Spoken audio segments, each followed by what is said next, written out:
Hello दोस्तों, मेरी YouTube channel कहानियां विद सीमा में आपका स्वागत है। छठी मैया की कहानी।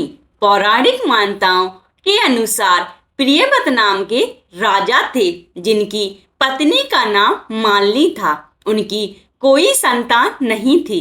इस बात से दोनों दुखी रहते थे। उन्होंने संतान प्राप्ति की इच्छा से महर्षि कश्यप द्वारा पुत्रेष्टि यज्ञ करवाया। यज्ञ संपन्न करने के बाद महर्षि कश्यप ने राजा प्रियव्रत की पत्नी मालिनी को खीर दी। खीर का सेवन करने से मालिनी गर्भवती हो गई और उन्होंने एक पुत्र को जन्म दिया। 9 महीने बाद संतान सुख को प्राप्त करने का समय आया तो रानी को मरा हुआ पुत्र प्राप्त हुआ।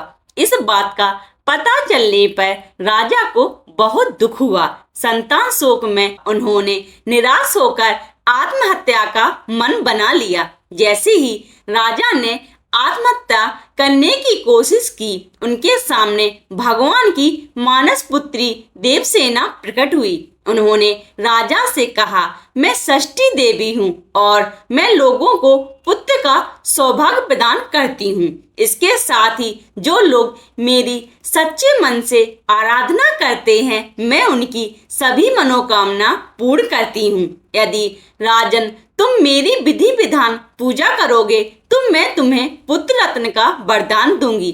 देवी की आज्ञा मानकर राजा ने कार्तिक शुक्ल पक्ष की षष्ठी को देवी षष्ठी का विधि विधान पूजन किया, जिसके फलस्वरूप राजा की पत्नी फिर से गर्भवती हुई और उन्हें सुंदर पुत्र की प्राप्ति हुई। ऐसा माना जाता है तभी से छठ पर्व को मनाया जाने लगा। यदि आप ऐसे ही कहानियों को पसंद करते हैं तो कृपया आप मेरे YouTube चैनल कहानियां विद सीमा को सब्सक्राइब, लाइक एंड अपने दोस्तों के साथ शेयर करें। धन्यवाद।